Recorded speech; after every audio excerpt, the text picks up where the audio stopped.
ఈ ఈ ఆవిష్కరణ సభకు వేదిక మీద ఉన్నటువంటి పెద్దవాళ్లకు పేరు పేరున నమస్కారాలు.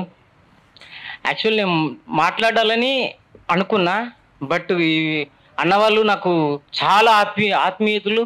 దాంతోపాటు వీళ్ళిద్దరంటే నాకు చాలా ఇష్టం. ఒక పోయట్రీని డిఫరెంట్లో రాయాలి అనిపించిందంటే నాకు వీళ్ళు అన్నవాళ్ళ పోయట్రీని చదివిన తర్వాత చాలా ఇన్స్పైర్ అయిపోయినా. తర్వాత నుంచి నా పోయట్రీని మార్చుకోవడం కూడా చాలాసార్లు చేసిన. దానికి అన్నవాళ్ళే నాకు నిదర్శనం, ఆదర్శం కూడా. నాగిళ్ళ రమేష్ అన్న వీళ్ళిద్దరూ యాక్చువల్లీ నేను హైదరాబాద్లో ఉన్నప్పుడు నా రూమ్కి వచ్చి ఒక రాత్రి వాళ్ళు ఉండిపోయింది ఒక రాత్రి అయినప్పటికీ నాలో ఎన్నో జ్ఞాపకాలని అక్కడే వదిలేసిపోయినరు.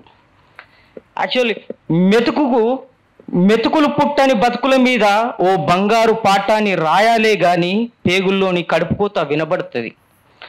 మట్టి బిడ్డల బాధను బతుకుని చెప్పాలే గాని పల్లి తల్లి గుండెవాకిట్లో కన్నీళ్లు చెరువై పారుతుంటవి నాగిళ్ళ రమేష్ అన్న కవిత్వంలో.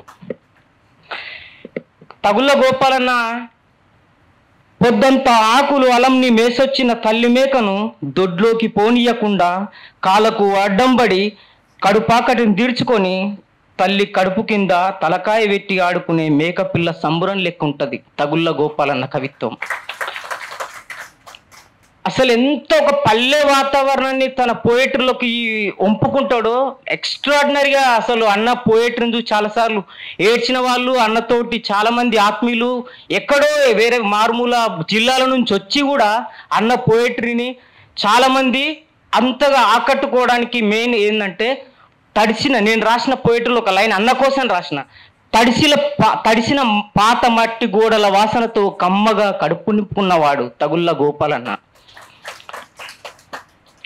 నాగిళ్ళ రమేష్ అన్న తను ఒక మాట చెప్తాడు.